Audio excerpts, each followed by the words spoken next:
Today we're taking a transom that used to look like that and converting it to all welded aluminum so it'll last forever.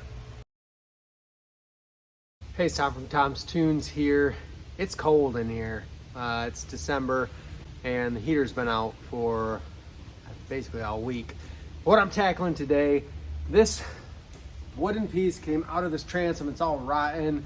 And this happens to be 2 inches. So this is a bugger to make or recreate a transom for, because what we have is a sleeve in here and it's 2 inches on the inside. So if I take 2 pieces of plywood and glue them together, that's 1.5 inches. That's what a lot of transoms are that we rebuild. But these, I've run into them a few times. I've always wanted to do this, and this is the boat that I'm gonna do it on.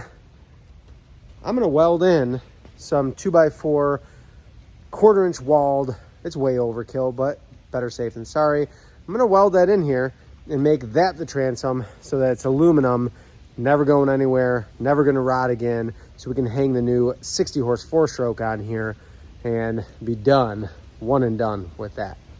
First thing I gotta do is get this cleaned up like crazy. So I'm gonna sand everything that I'm gonna be even near with my welder, get it all cleaned up, then we can acetone it, then we can wire brush it, and then we can get to welding it. I'm gonna MIG weld it, so I'm gonna use my spool gun, 5356 filler wire. If you have a boat like this and you want the transom redone, this is obviously torn down, we're mid-project here, you could take this to a local welder. I know I get a little bit of flack sometimes for posting how to put a transducer on the back of your pontoon, you know, a bracket like this. Bust out your TIG welder and weld it on. Well, most people don't have an aluminum TIG welder at home. That's okay. This is a project. I'm not going to say it should be real cheap if you have it done at a local weld shop. Probably going to spend just as much on the aluminum to go heavy duty as you would on the labor, because once I get this cleaned up and get everything in place, cut to fit, my welding is only going to take me about 5-10 minutes. So I would guess this should be at least a couple $100, maybe $300-400 at the most. If you have a welder, do what I'm gonna do here today between materials and labor. Maybe less, just depends on how your local guy is with aluminum or gal. It just depends which way you go. So I'm gonna get this cleaned up really well so I can get my pieces cut and ready to tack in there and get it ready to have a motor bolted on essentially.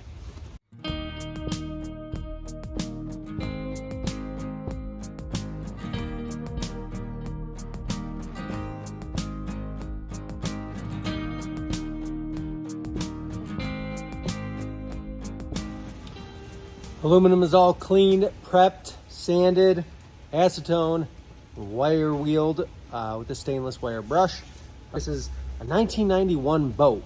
It's been out there for a long time, a lot of oxidation on this aluminum, so we're trying to take off at surface level and clean what's underneath it even, because aluminum's still porous. Crud gets in there and you gotta get down pretty deep. Even when you're MIGing, MIG's gonna drive that heat in and drive that filler in. And it's really, I mean, the way we do this with this thick of material, it's some rock solid stuff, but it's only gonna be better the cleaner I get it to start. I'm gonna go cut my material to fit in here.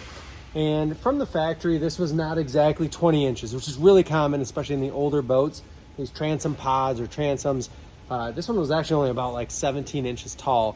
So I might not go up as high as the old one was, because you can see this is tapered. So this was actually right here, was where this is, and then it was about 2 inches taller than that.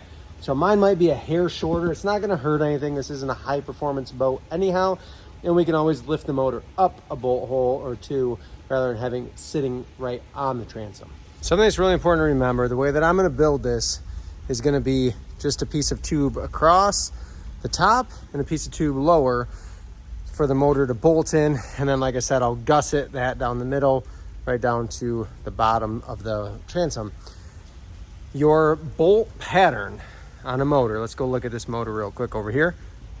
Any of these motors that have power trim and tilt, or even some of the gas assist, this bolt pattern, a little wider on top, a little narrower on the bottom, that's the same for a 200 horse, a 25 horse with power trim and tilt, they are the same.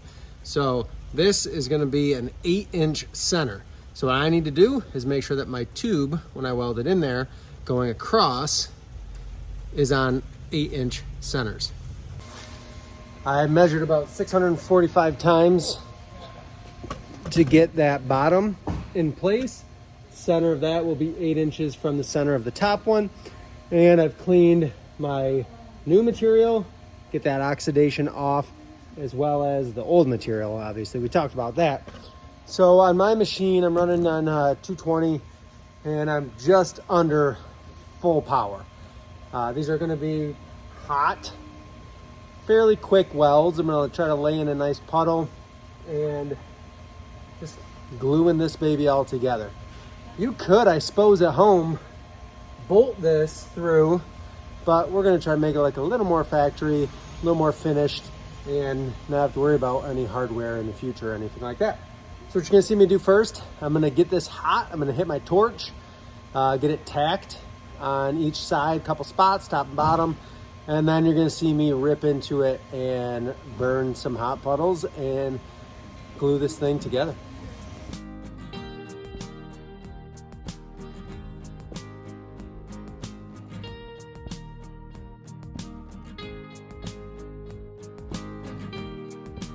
I'm tacking all 4 corners.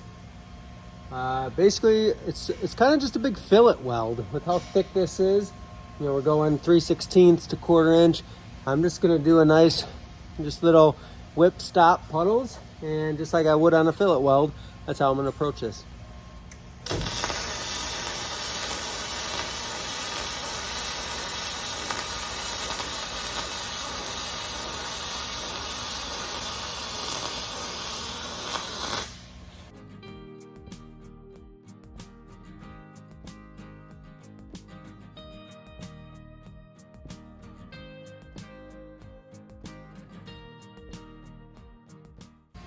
Bottom one is totally in.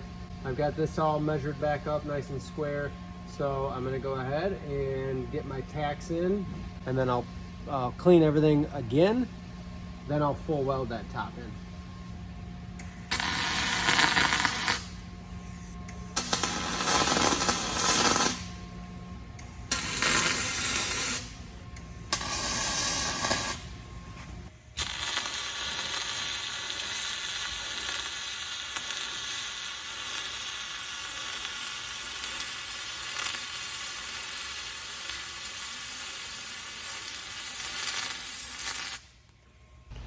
That's a wrap on this transom.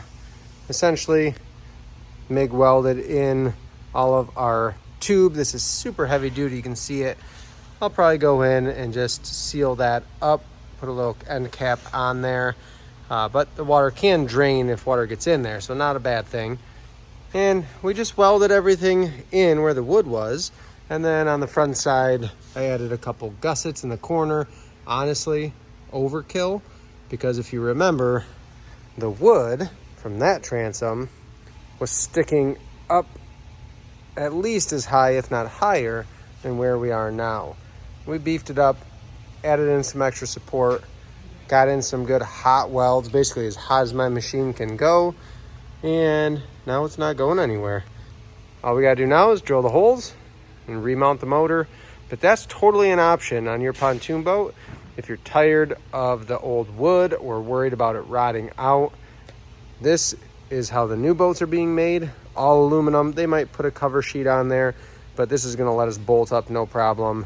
It's gonna work for the motor that's going on it really well. Thank you for watching. Please support the people who support our channel. We have discount codes for pontoonstuff.com as well as Brunt Workwear. They make some really comfortable work boots, and you can use our coupon code that's in the description, save some money if you need to order new boots.